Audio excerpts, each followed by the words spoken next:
Hi guys, నేనైతే మీకు మంచి క్రిస్పీ బనానా చిప్స్ చేసుకోవడం అయితే చూపించేస్తాను. సో దానికోసం ఫస్ట్ మనకి గ్రీన్ కలర్లో ఉన్న బనానాస్ తీసుకొని పైన కింద కట్ చేసేసి మధ్యలో ఒక గీతలా పెట్టేస్తే తొక్క తీసుకోవడానికి వీలుగా ఉంటుంది అండ్ ఈజీగా వస్తుంది. చేతికి ఆయిల్ రాసుకోవడం అస్సలు మర్చిపోవద్దండి.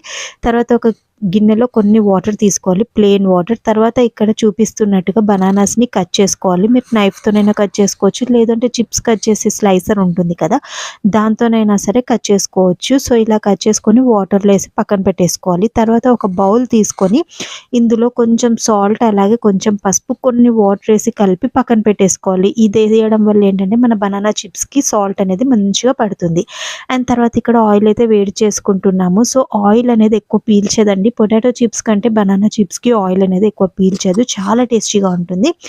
ఆయిల్ వేడైన తర్వాత ఇందాక మనం కట్ చేసుకున్న బనానా పీసెస్ ఉన్నాయి కదా, అవి సింగిల్గా వేసుకోవాలండి. ముద్ద ముద్దగా వేసుకుంటే మధ్యలో మెత్త మెత్తగా ఉంటాయి. అదే మనం సింగిల్గా వేసుకున్నాం అనుకోండి, మంచిగా క్రిస్పీగా అవుతుంది. అండ్ తర్వాత ఇందాక మనము ఉప్పు వాటర్ ఉంది కదా, ఆ వాటర్ కూడా వేసి కలిపేసి వదిలేయాలన్నమాట. సో బనానా చిప్స్కి ఈజీగా అయిపోతుంది అండ్ టేస్టీగా ఉంటుంది, హెల్దీ అనమాట.